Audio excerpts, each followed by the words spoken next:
had 2 good performances and you think, I'm 30 big tonight, I'll play how I like. But you won't play how you like, because if you play how you like, I'll stick with you to you. Because if I'm going to take abuse from a bunch of behind me, I'll take abuse by doing it my way.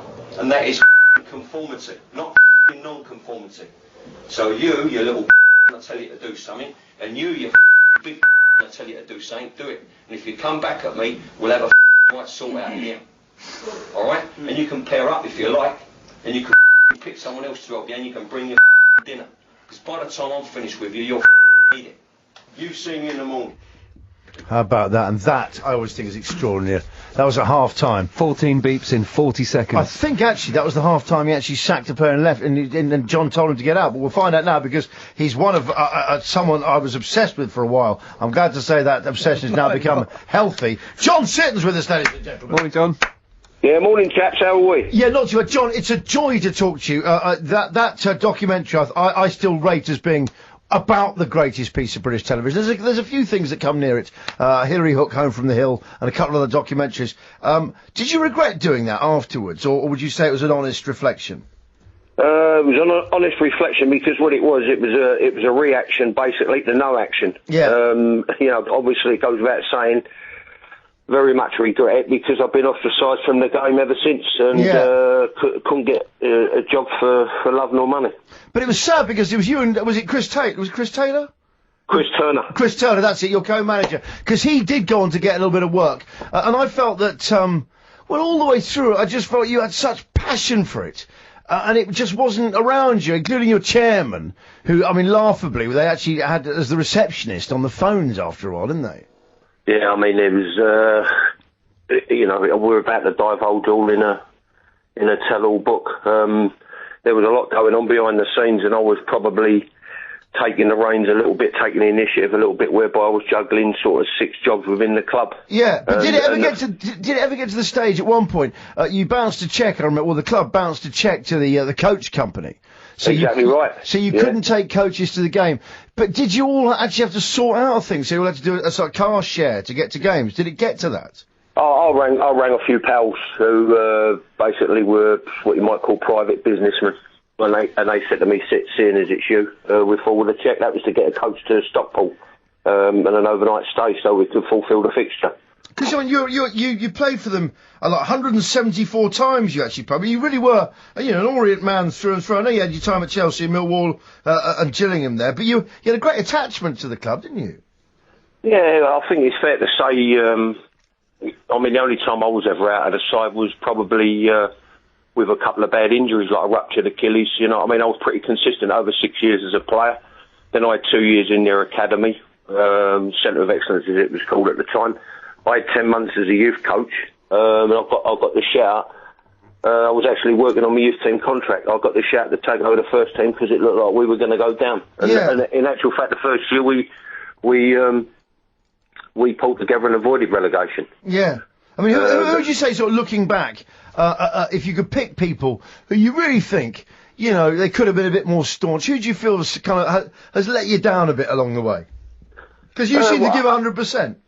Listen, I was listening to earlier on what he was talking to Andy Gray. If I made I made a few mistakes, but probably one of the biggest ones was, if I look back, I probably had just under 500 league and cup games in all 4 divisions, and I'll probably, I'm not talking myself up here. I'm being very forensic about this. I've probably got about 10 chases.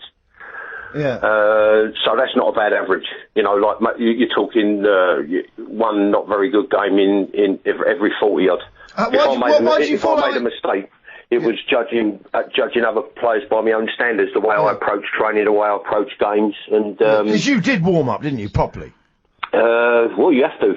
You've got to get yourself sucked up because it's not as if I was getting 40, 50, 60 grand a week back then. I mean, a couple of clubs I was at, it was just akin to the book by the Green Bay Packers guy, when pride mattered. It was all about pride. They didn't want to get mugged off, you know what I mean? Yeah. Why did you fall out with Jeff Hurst? What happened there when you were at Chelsea?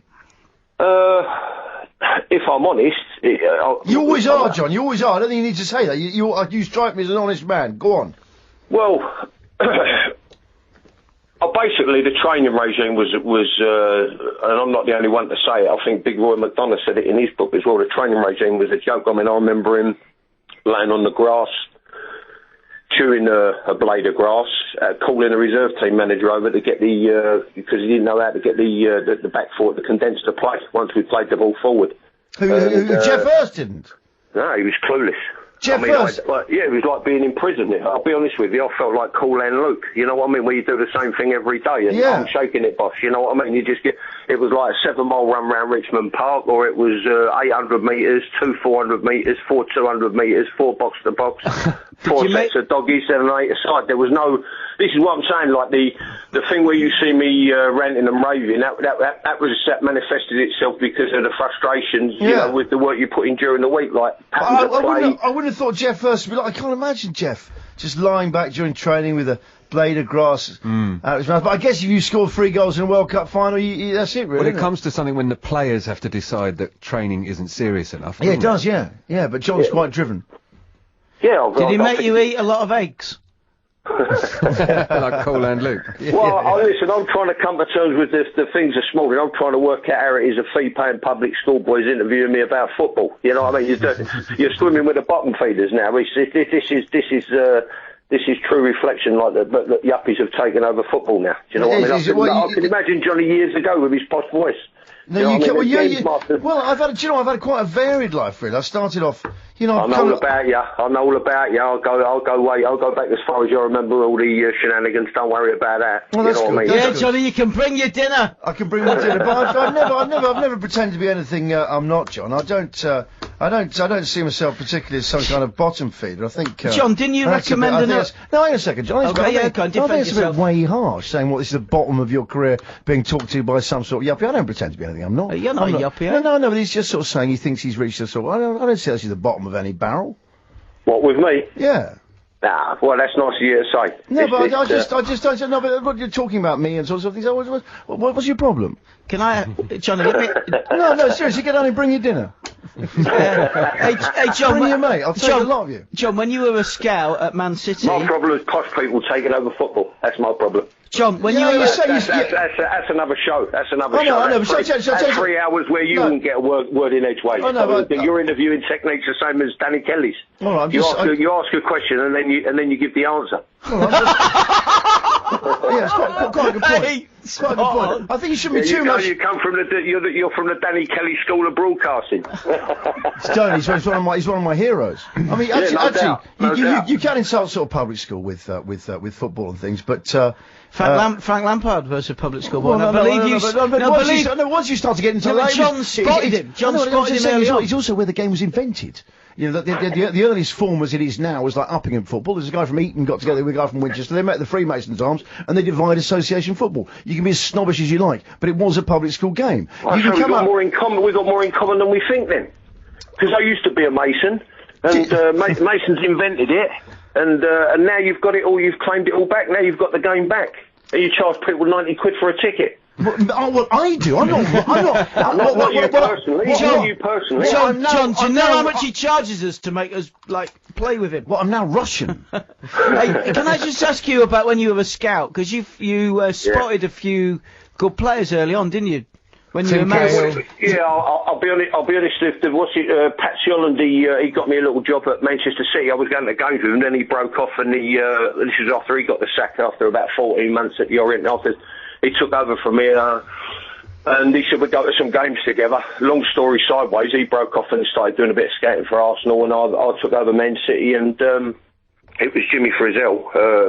Bless him, he was sending me to a few games, and I remember recommending quite a few players to him. Probably most, like the highest profile ones. I mean, when you look at the goal he got, I don't care what anybody else says, it was the goal of the tournament, Tim Cahill. Yeah. Where did you see him, John? John, where was he playing when you spotted him? There's another thing we agree on. Where was he playing? Yes. He was playing at Millwall. And the other one was Frank Lampard. He was 17, and he got. I'll be fair, he got a bit of a chasing. I see Arsenal West Ham at Highbury, and I think Arsenal done them 3-0. He got a bit of a chasing, but I watched him over a period of time, and I remember saying, latter day, you know, it's not just Harry, don't worry about that, who could see, and he was fighting all the battles for him when he was getting criticised for playing him, you know, because he was his nephew. And I said, I ain't just worried. Harry Redknapp, don't worry about that. I said, this kid can play. You've got to get him now. And Joe Vaughan came in, took over and said, everyone's got to go, new broom sweeps clean, and a couple of people tried to box me corner because I was still getting the games. And, you know, they said there's some good people in the system. And he said, no, we've got to start with a clean slate. So it was Cahill, Lampard, and I think the kid Arjun Dazoo, who had a few games for... Do you know what he does now, John? He's a detective. He's a copper. Is he? In Holland. We spoke to him. Oh, yes, we spoke to him. He was a copper. Yeah, he was our guest last week, Johnny. He was a copper. He was really good, John. He was really charming and really nice to me. I'll speak to you later. John Sitton, ladies and gentlemen, 12:29. John Sitton, the charm machine. He's off. Well, he went in studs up with you. I don't know why he suddenly did that. He returned, didn't he? I don't know, he suddenly turned into like class warrior. I don't think James has ever been described as a public schoolboy before. I'm not a public schoolboy. I know you're not. That's why I'm saying it. It was a very, very strange moment. But did you have schools in South Africa? There were schools. There were schools. The public went to them. Well, it was a shame. I was really looking forward to talking to John Sitton. I think it was one He's of the biggest. personal. I think it's one of the. I have to say, I think it's one of the biggest disappointments of my interviewing career. I love that documentary. I always found it as a really intriguing character. He called you a bottom. He called me a bottom feeder, yeah, like a whelk. Yeah, but that was weird. I'm like a whelk or an eel. Then when you asked him about what he said about you, he thought you were saying it about him. I don't know what went on. He suddenly really kicked off, though, didn't he? I mean, I wonder if someone... Now I look back at the documentary and I just wonder if it was just total confusion.